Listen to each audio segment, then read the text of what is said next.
All right, welcome to today's episode of the Future Education Podcast. We'll be talking with our esteemed guest for the day, Jason Komosa.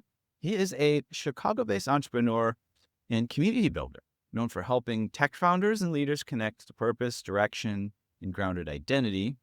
He was an early team member during the rapid global scale of Groupon, where he gained firsthand experience in how high growth operations and culture manifest. After years in tech and venture environments, Jason shifted his focus toward optimizing tech sales through psychology, as well as advising early stage startups.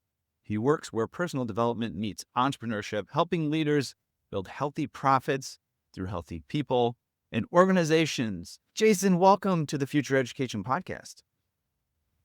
Well, first of all, thank you for that wonderful introduction, and thank you for having me on. I'm so excited to be on.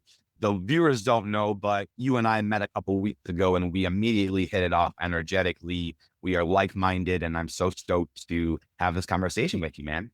Absolutely. And I believe the event was it was sponsored by Long Jump. Were there other sponsors? It was like a VC founder meetup or something? It might have been. So yeah, it might have been a long jump. I'm involved with long jump, but I don't actually remember which one it was. But regardless of what it was, the bottom line is this is what came out of it, and that's what matters. So again, I appreciate you, brother. Awesome. One of the things that we immediately connected on was the need for the change in education, right? Which is clearly a Yeah. theme of this podcast. You have a couple of young children. I've got a young child. A lot of folks like us who others might consider well-established or intelligent are still wondering what the heck are we going to do to educate our children? How does that look? And you've had your own experiences with education. Some of Yeah. it that's worked and some of it hasn't. So maybe you could just give a Yeah. quick summary of your perspective right now from the standpoint of what we described in your bio on education now and into the future. Well, so I believe right now what needs to happen is that we need to equip our children that we need to equip them with materials, resources to prepare them for the future, for their future being, especially with things like AI. I believe that the traditional school education system, when I went through it, don't get me wrong, I learned and it was great, but I also felt at the same time there were a lot of things that they failed me on, that I was not educated on, that I did not receive information from, and therefore I had to seek outside counsel, like my mom or like friends. So some of these taboo subjects, like money, for example, like we just weren't taught it because it was like a hush hush type thing. So I believe it has to be a lot more transparent, a lot more vulnerable. We need to again prepare our children for. I was painted as a young kid, like this picture of like what money looks like. And like, again, we need to give the kids the tools and resources. So from an early age, they can kind of sculpt their brain when it comes to how to learn better, how to apply what they learn. Because again, a lot of the stuff, if you don't learn it, if you don't teach me it, I can't apply it. Yeah. And it's so interesting. I just recorded another session here. I think it was just yesterday.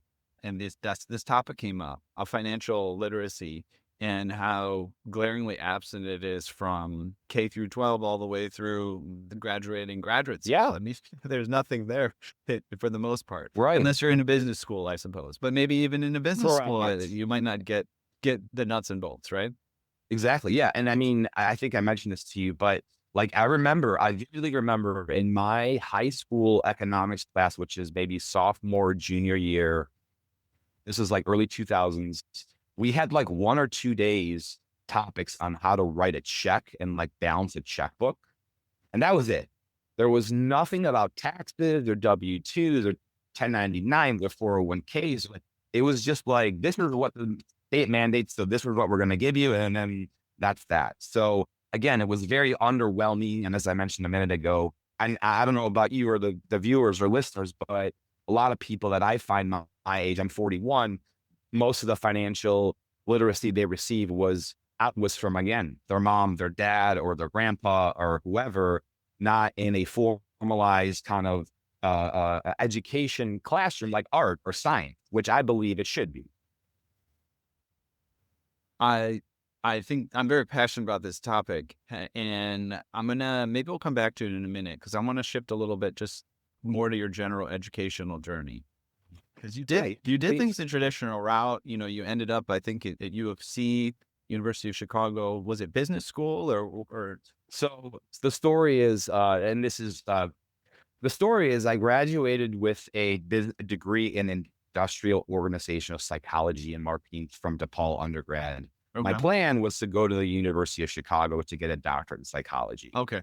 And in my intuition, like I did this out of fear. I was choosing to go to school, not because I really wanted to, not because it was passion of mine, but because I felt like I had no other option. And so I enrolled. First of all, I didn't think I'd get in. I got in, and then I enrolled. And then it's like at the same exact time, the universe just provides me with this. I read about the small company in Chicago that's doing something really cool with marketing advertising, something that is quite literally the first marketing and advertising platform in the world that does not require upfront money. You don't have to pay.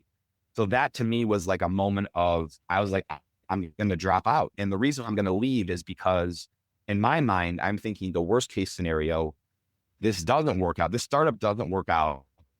I can go back to school in a year. Mhm. I was 24.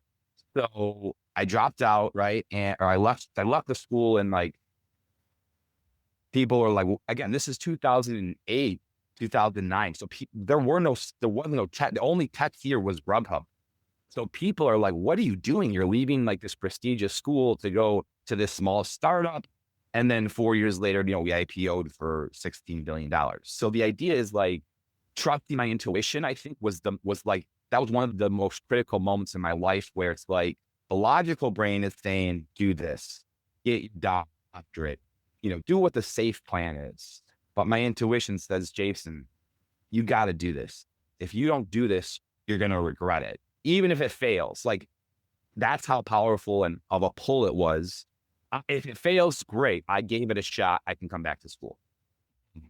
Yeah, that's a powerful moment. And I think it speaks to, again, we had our brief conversation previously about education and what it could be like. Certainly, not to be too harsh, education is providing this safety net, right? Where if you don't know what you're going to do, or you don't have some ambitious idea, or you're kind of confused and you need some training, great, it's there. You can sit, you can do some classes, you can simmer, you can learn some things. And at the same time, it's a bit alarming sometimes at how people are exiting the system, right? Because they're going, oh, this doesn't feel right, or like, I feel like I'm getting the wrong advice, or I'm getting the right. It's like it's too safe, or maybe the information's wrong, or whatever it is, right? Yeah, yeah. Again, it's that in my perception, it's oftentimes, especially as younger kids, you got to think the logical brain is trying to protect us. They're trying to keep us safe. And so at the same time, we have intuition, which is our second brain that really is kind of, they're connected. They're one and the same. And so again, if it feels right, most likely it is. Not always, but most likely in your intuition, if something feels right, it's right. And most likely if something does not feel right in your intuition, regardless of employment or dating, relationship, whatever, it's most likely not right. Giving the kids the access to not to segment, but I believe it would be another huge educational benefit to have teachers give especially younger kids, high school kids, let them tell them things like, it's okay not to have things figured out. It's okay not to know what you're going to do, or if you don't have a major, like that's okay. These kids are under so much pressure already from parents and society and their peers to have the emotional space and clarity to say, you know what, like we know this is hard for you as students. And so, you know what, let's give yourself some grace and compassion and again, have it be okay. And the cognitive reframe of like, I got to get it figured out and I gotta know what I'm doing and what I'm doing, all these plans to like, it's okay to have a plan or goal, but it's also okay not to necessarily know the right action you're going to take. That's okay. So I Mm. think again, emotionally that could help kids. Yeah. Yeah. And I think this is probably where we align as well, to put a pin in it, is sometimes that's exactly where you need to be, where you don't know exactly the next step. It means you're sort of at the edge of your capacity. You're exploring some domain that's, made specifically for you in this life, that we're all trying to find our way through. in essence, pushing our boundaries to their capacity is sometimes the most fulfilling and appropriate things to do. I want to talk to you about your alternate education, right? So you got the education of Groupon and startup, right? And that was its Yeah. own Yeah. thing, there probably weren't classes. Maybe there were training sessions. Maybe somebody sat down with you and said, hey, here's how we do this call, and here's this and this and this. Maybe there was a lot of, I don't know, you go figure it out. Here's the goal, figure out how to make it happen. I'd like to hear what that experience was like, pretending it was almost like an academic experience. Is that, can Yeah. you go there? And here, yes, of course. And I got goosebumps. You know, what's funny is that I'll never forget one of my dear mentors, Sean Borkerson. He was my first boss at Groupon. And he said, Jason, you're getting a double MBA right now. You're not, it's not on paper.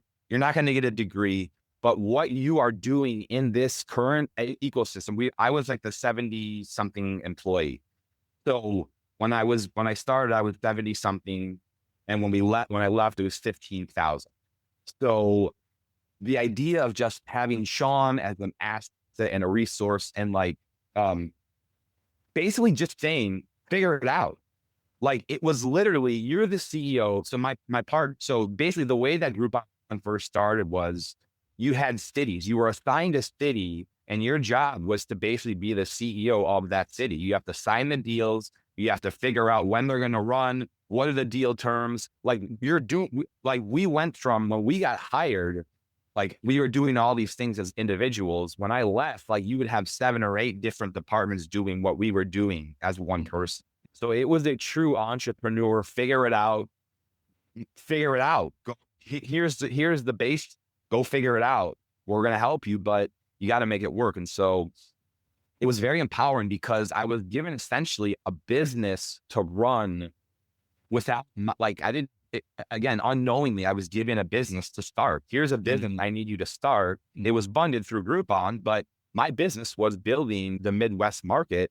And then I ultimately ended up moving up to the national sales team and helping to sell and build the national sales team. Yeah. Yeah. What I'm noticing here is one of the things that I'm passionate about is a bit of an apprenticeship model. And what can be very strong about the apprenticeship model is the framework that you mentioned.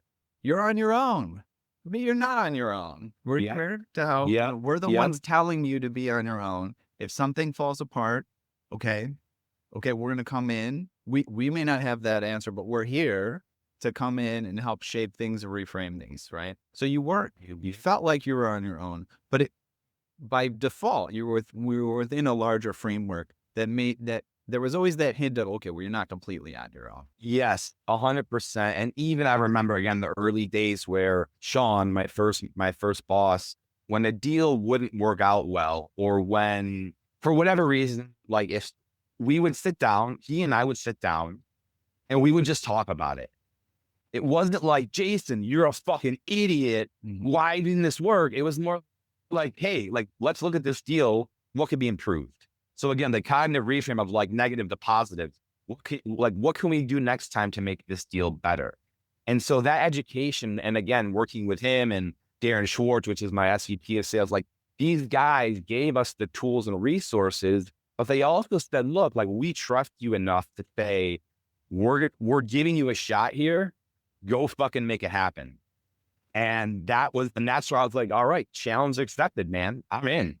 And for 2+ years, it was just myself and my dear partner, Anna. And it was the two of us running the entire city of Kansas City, which may not sound like a whole lot, but I mean, it was a massive, incredible ride of, again, growth. And like you're talking about, Forbes called us the number one. We still are, per science, we're still the fastest growing company in history. And I attended a venture event last week, and the venture firm said, well, a lot of people like to poo-poo on Groupon because of how it ended. But to this day, Groupon is still the number one best venture return of all time, even including the AIs and all these other. So it was just a cool reminder to see like what we built. And again, to know like this was an awesome ride. But again, it's what did I really get is the experience and the relationships. I have friends that I still talk to. I resigned in 2014, 11 years ago. I had seen 5 or 6 Groupon alum over the past week. Yeah. Wow. So like we're still friendly. It's almost like we wear this badge of just like the first 125 employees are like, you know what? Like we as a team collectively, not the sales, not accounting, like just all of us together, like we really did something pretty badass. Very cool. Congratulations on that. And as you're talking through this, of course, my mind is cycling on not traditional educational models, but educational models, I suppose, right? Because it's a little bit hard to say, here's the structure, go do it yourself. And I guess we'll help if we can. Right? That's a very loose structure. And to say that you could institutionalize that sounds a little bit difficult, right? I guess the only thing you could institutionalize about it is to say, we'll help. And I think that is part of what I'm pursuing here in various levels. I think entrepreneurship and startup culture is probably the extreme example, right? But in various levels, saying, well, let's make the connection so that this can happen. Interestingly enough, I had raised this before in some of our conversations. The question becomes, what if it was University of Chicago that introduced you to Groupon, and you had mentors at University of Chicago that said, no, you're still enrolled. We are your second line of support that's not within that company, that's an external resource and has an even larger network and even more insights, things like that, right? Yeah. Because if you think about it, again, I'm a 24-year-old kid, a recent college grad, and it's like it's black or white. You either go to school and you do your PhD, or you don't and you leave and you go to the startup. There was no like, there was no hybrid model. And I think, and again, if there could be, and I think this is, part of the mission is like, how can we build that hybrid model? How can we have it to where, because again, I unknowingly got that. And again, I'm so fortunate, but because I started so early in the company, I was directly involved with leadership. And so I got that firsthand, like real world experience of business at the age of 24 at this company that again was growing. The growth was pure insanity. So to be around that, to learn from that, and then to take that knowledge and kind of use it and take it and put my spin on it, it really helped. And again, because we were so small and it was early, we were sharing best practices and it was a lot of learning and sharing what this works, this doesn't. So again, it would have been beautiful if I had some sort of transition where it's the University of Chicago is going to support you while you do this. And if it doesn't work, you can come back here. And if it does, you kind of, whatever. But again, that option was not, and I believe still is not an option. Yeah. Well, interestingly enough, I'm thinking of some content I found recently with Mark Tebby, who's over at University of Chicago. I actually recently went over there to view a little fireside chat, classroom chat, whatever you want to call it, lecture chat with lecture hall chat with one of the founders of Grubhub. And so that was great. And I met him, and then I've seen some of content from him explaining the Chicago ethos. And he's specifically said, I'm not going to quote him directly, but I'm paraphrasing. In some place like California, Palo Alto, Silicon Valley, if you have a failed startup, it's a badge of honor. You're almost more likely to be invested in if you've had a failed startup than if you had something that worked but is not so impressive. And what he said is that, at least when he said this, I forget what year, in Chicago, Midwest, if you have a failed startup, it's like the scarlet letter. It's like a stigma. And then people, okay, with failed startup, we're not going to invest in the next venture. This person failed, they're not going to succeed in the future. His stated goal was like, let's change that about the Midwest, right? Let's make Midwest a place where we celebrate failures as milestones on a journey towards success, learning opportunities, right? When we talk about education, you learn from the fact that something didn't work. Dude, I'm getting geeked out if you don't mind, because what people have to realize is that if you start a company, if you work somewhere, if you're interviewing somewhere and you're building projects or whatever you're doing, if you're doing something, again, if the business fails, you can look at it like, oh my God, this business failed and I'm a loser and all these things. Or you can say, wow, how much did I learn through that process that's going to enable me and give me extra credit for whatever I do next? They don't look at it like extra credit. They look at it like I'm a failure. And again, and I'm sure you know this, I coach a lot of CEOs. I work with a lot of founders. Their business is so attached to their being, almost as if they are the business, right? So the business is thriving and the profits are good. They're happy. They're great. But if there was a problem with accounting or if the deal fell through, they're like in the dumps. And the reality is that we really need to separate ourselves from the humanistic part and everything else, because in order to be a badass CEO, a badass human, a badass employee, you have to be a badass human first. It all starts with human, because if you're not a badass, healthy, regulated human, you can't be a regulated CEO. You can't be a badass accountant or a badass mom or a badass dad. Like, you have to start with the human element. So again, reframing that failure of like, oh, I failed. It's like, no, you tried, you went out there, and you should be celebrated for going out there and trying, which most people, I think the saying is like, fear kills more businesses than the actual failure of the business. Like, the fear of starting a business kills the business more than if you were to move forward with the business. So yeah, again, the idea is like, it's all learning. Everything we're doing, regardless of whether or not we want to classify it as learning, every single day we're learning. And we also, one quick thing before I turn it over, we have to remember, Eathan, we're all grown-up children. We are adults, but we're still learning. We're still growing. We're still, just because we're 30, 40, 50 years old doesn't mean we're not exposing ourselves to new experiences, new education. We're still learning, just like my 5-year-old and my 3-year-old. But we're not getting taller, so how could we be learning anything? The viewers don't know, I'm a tall man. Yeah, go on. Yeah, that is right. Yeah, you are tall.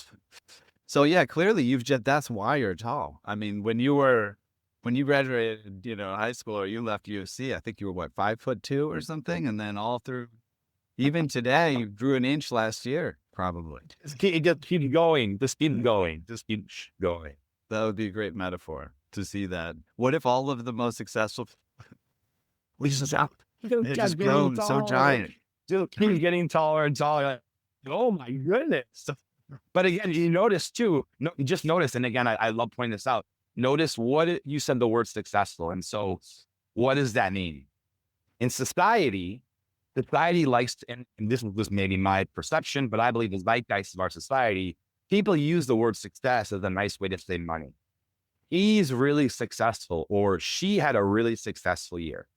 Well, I know a lot of people that make millions and millions of dollars who would consider themselves very unsuccessful because they're unhappy with their relationships, they're obese, they're not mentally well, they're drinking a lot, whatever it is, right? So it's like, what is success? I also know people who work for themselves and make 60, 70 grand a year, and they live their life and they love it. And that to me is success. So I think success, the old outdated version of success should be replaced with it's not an objective term.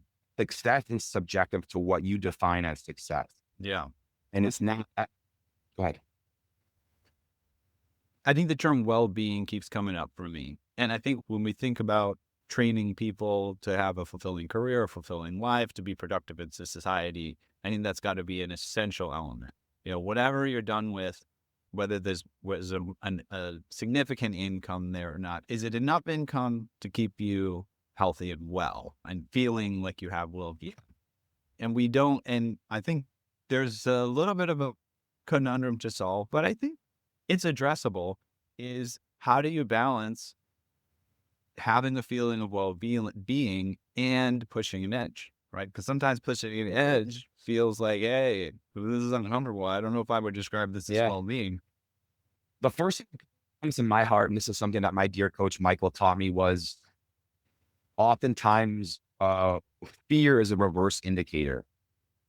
And what that means is if you are presented with something in life, and I don't mean like trying to hitchhike from New York to California on a bicycle right away. I mean, if there's something in your life that feels scary, but also there's some sense of gravitational, energetic pull towards that fear, our job is to actually run towards that fear because that's where the growth occurs, is right outside the door of the fear. So in order to get to where we want to go, we have to go and open that fear door. Many people will say, you know what, I don't want to open that door. I'll take it's the easy route, because the easy route is to stay safe and just do what you're doing and float by and whatever. The hard route is to go into that dangerous, kind of, oh my gosh, I'm gonna go all in, and I'm gonna go through that door, and we're gonna do this, and it's gonna be scary as shit. And just like the gym, it's not always pleasant when you come home and you have sore muscles. Like it's the same with it's the same. Like it's not going to be easy, but it's not supposed to be. If life is like a video game, imagine if there's the men and women out there that play games. Imagine if you get a game and you beat level 1, level 2, level 3, level 4, level 5, and then you're on level 7 or level 6 or 7, and then you realize level 8 is as easy as level 2.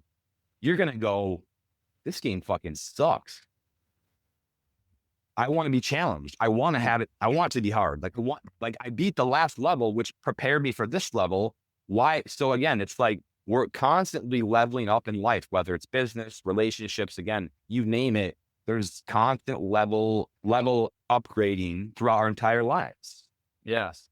Yeah. This reminds me of a conversation I had with a guy in gaming. They do games like phone games, video games, and things. That's very successful. Sure. And we were talking about how people in gaming get contracted by like DARPA, the Department of Defense, because they've found some advanced concept that needs to be applied for very high impact situations. And along the lines of what you said, apparently in gaming, it's one of the holy grails, is just matching people across the globe within the game at the right levels to one another. Like if they're playing against each other, for example, in the same game. And matching is a huge issue that needs to be resolved, because if you get matched with someone who's too much better than you get discouraged in the game and you quit. You're just not going to keep on trying. If you get matched with someone who's just at a very basic level compared to what you're doing, you're also going to quit the game, like you said, because this is too easy. I figured it out. I'll move on to other things. Right? It's boring. Yeah. But if you match properly between two parties that are competing in the game, you can actually get sort of the magic ingredient where you're on that one where the person who's a little bit better gets to have the one win, and oh gosh, at least I'm winning sometimes, right? But also the person that loses can go, all right, I lost that one, but I'll get him next time, or I learned something from that particular interaction. Yeah. And how can I use that interaction to get better next time, right? That's the whole goal, is the repeated cycle. How can I use this information, this data, to continue to get better? And it's a repeated cycle. So yeah, amen, brother. I want to shift a little bit. This is a great conversation. We're rapidly running out of time. We both have a hard stop.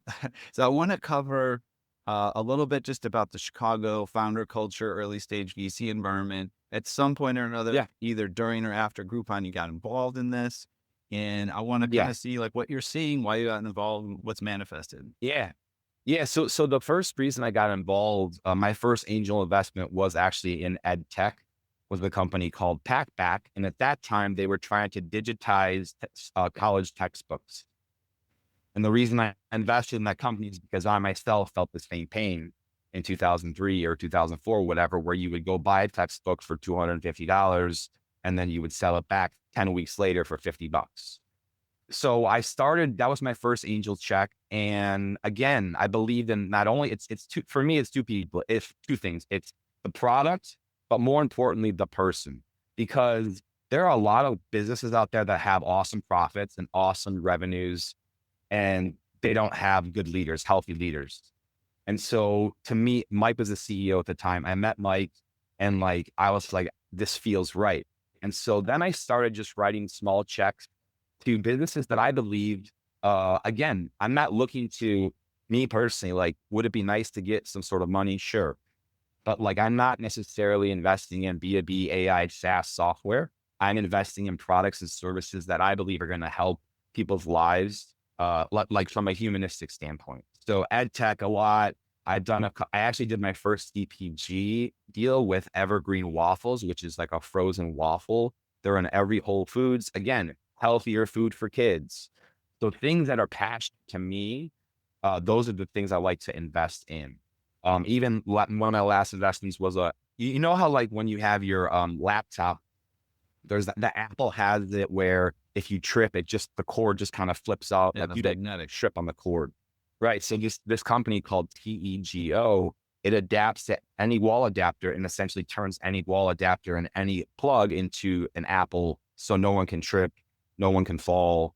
It's very genius. So again, that means a lot to me. I'll never forget when I was 16, my grandma fell. She had half of her face bruised because she fell. And so if that could have been prevented, I don't want that to happen to my mom. I don't want that to happen to me. So again, investing in things that are meaningful to me, people and products. And how long's it been? How many years have you been on this journey of investing and working with founders? I've been doing some angel investing for probably close to 10 years, maybe. And yeah, like I said, it's not just always money. It's my time. It's my experience. It's like my energy. I want to help these people again, expedite where they want to go. And I want to help them avoid the mistakes that I, as a seasoned entrepreneur, Mhm. have seen from both sides because I raised money and I've started startups, but I've also done some venture work with New Stack Ventures here in Chicago. And so to be able to, again, I want to help. Like my entire mission here is to help and to teach. And I let the wins that I receive, they're an organic byproduct of the inputs, of my value, right? It's not about what do I get out of this? It's how can I give and let the rewards come as an organic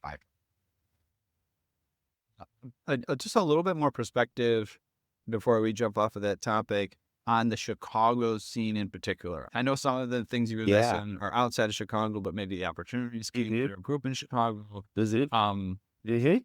I don't know how familiar you are with other scenes, be it San Francisco or New York or Texas or whatever, Yeah. but Yeah. give us because the average person is not seeing this, right? You see it every Sure. day. What do you see Right. going on in the sort of founder Sure. VC Well, landscape in Chicago?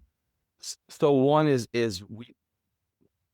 Chicago is a heavily underrepresented tech hub. We need to continue to have founders that are in Chicago continue to back and continue to angel invest and help other Chicago founders. I believe that, as you mentioned earlier, like you have these coast companies, the New Yorks and the San Frans, which again, like I'm going to have to blanket statement them because I don't really have a choice, I guess. But like in the Midwest here, it's just not the same vibe. In San Fran, you can pull out a napkin, you write down what your idea is, and here's $10 million. So in Chicago, it's more like, let's build a relationship. And how can we help you not just by giving you money, but like, how can we actually help you? And to me, again, I don't know this, but it feels like the feeling is the Chicago ecosystem in general, they're a lot more hands on with their port codes than other areas of the country. And again, I think that goes back to just the Midwest culture. We're investing in good people with good hearts. They're not looking to make $10 billion on an exit and get rich and go live on some island. They're looking to do something meaningful. Um, and so, yeah, so I have invested in a couple of companies outside of Chicago, mainly through SPVs, through like Long Jump or what have you. But again, the idea here is like, what can we do? Not just write a check, like, because anyone can write a check. How can I specifically be of value to this company to help expedite their growth, not just through a check, but through my time, energy, and resource? Yeah, I appreciate that. Yeah, and for whatever reason, I've been living here in Chicago, but I wasn't necessarily involved in the scene. I was on the coast. I was in Los Angeles, San Francisco, New York, But yeah, everything that I've seen so far, it is as you described. There's a great deal of warmth and supportiveness. I've seen more people here in Chicago who are just kind of standing by, quietly by the side. They're like, they're just kind of at every event. And when you call them, they say, "What can I do? What do you need? How can I help you?" Oh, Yeah. okay, great. Yeah, it's wonderful. Yeah. Yeah. And it's not and again, I've been to a couple New York events. It's just so much more transactional in New York, where it's like, what can you do for me? How much money do you have? Like, who can you connect me to make me more money? Like, it's so transactional. Where again, even this event I went to last week, the New Stack had their annual event. It was like, these are just all good people. None of these people are here to be like vicious, fucking angry, money hungry. Like, yeah, would they like to make a return? Sure, but they're there for more than that. They're there for more than the money. Hmm. Yeah. This maybe could transition a little bit into your sort of personal work or it's personal work, it's business work, right?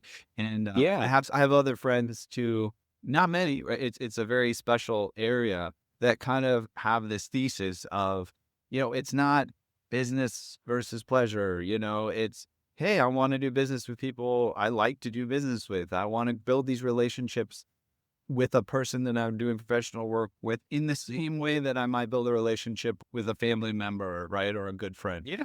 Yeah. Yeah. What are your thoughts on Totally. that and how that applies to how you work with people? So can you just remind me, like, what's the basic question? Basic question is talk about how you see the role of relationships in business and actually maybe having them be a little bit more than just business. You're a friend, you're developing friendships, you're Yeah. developing. Yeah.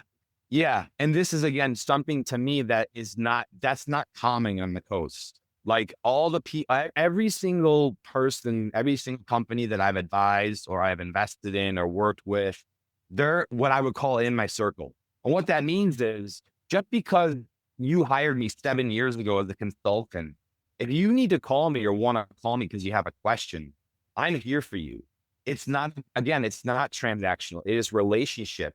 There's something called the 10-year rule. I don't know if you've heard of this, but what they say is that if you maintain a friendship, a relationship, a business partnership for 10 years, even if it's just every couple of months, how you doing, what's up, a phone call, whatever, the 10-year mark, if you stay connected with that individual for 10 years, I think it's like you have a 96% chance that person will be with you as friends for the rest of your lives. Something outrageous. So again, the idea is like, how can we cultivate that, and then continue to be there and support these people? I just think there's a lot of work to be done. Again, from Chicago, I'm born, bred in Chicago. I live in Northbrook. The Chicago tech needs a lot of. We're just underrepresented, and I think that hopefully in the next couple of years that's going to change. I think with the TechStars program coming back, and I think they're doing stuff with there's something else coming out. It's a new accelerator with some of the guys from Hyde Park Venture Partners. So again, what can we do to continue to get this going and to grow it? Because it's not, in my opinion, we should not. We want to be faster. We want to be more. We want to be quicker, and we're not, and we're underrepresented, in my opinion. Yeah, I think there's a lot of potential and there's a lot of movement. And somebody also said this. I don't know if you agree. We'd have to dwell on it, but somebody says something like Chicago's got a chip on its shoulder. It does have a little bit of something to prove, which is a good thing, right? There's some motivation thing Yeah, to kind of come out yeah, ahead a little bit. it does. Yeah, well, and you got to remember too, like there's so many hidden, overlooked founders that are again being passed by like Stanford dropouts, right? They're raising money, whatever. There are people in the Midwest and Iowa that are building really cool water saving techniques, and like they're just being overlooked because their venture is just like not interested because it's not B2B SaaS AI. So to be able to again identify people that are building meaningful products or services that don't just enhance business but improve and enhance life, that's what matters. Mm. Because my coach says the winner of life is not the one who dies with the most money. And I was like, that's really fucking awesome. because there's just so much, I think, and again, maybe it's skewed towards men. I don't know, but like more money and make more money and career. And like, then they're giving their family is the leftovers, which it's like, what's life for? Life is not for work and money. Life is to live, and work and money is a part of the pie, but it's not the whole thing. And I think if you zoom out and if we treat ourselves as the CEO of ourselves, if we treated ourselves as a business and we're the CEO of the business, what areas in our business need performance reviews? Because there are probably areas in everyone's life and everyone's business, their CEO, where they don't even want to go to that department, right? They're so focused on the money or whatever, and they're afraid to go to this department to have a performance review with themselves because of fear. Mm. Yeah. I appreciate that perspective, and there's no shame in it. It happens to everybody. It happens to every business that No, departments that are lagging, but it no. is useful to recognize, to have the self-reflection. Yeah, that is a department I need to take a look at. Yeah, yeah. We have just a minute or two left, really, so it's gone by very quickly. I do want to make sure if there's any sort of words of wisdom you want to share, places you want to send people, telling people a little bit more about what you like to do Sure. professionally and how people can work with you. Yeah. So you can just check me out on LinkedIn. That's probably the easiest way, is Jason Komosa. I'm sure my name will be on there. I have a website, jkomosa.com, Komosa. Words of wisdom would be to continue to trust your intuition. I tell everyone that, because the intuition, again, is the leading light and the leading guide to where we want to go. It's giving ourselves that extra credit in the future. And if we ignore it, which oftentimes, I can speak because I'm a man, the logical brain, do this, do these things because of this, but the intuition wise doesn't feel right. So if my one thing is follow your intuition. I'm going to leave it right there. Follow your intuition. Thanks a lot, Jason. Awesome. Appreciate you Thank joining you, us. man. Thank you so much.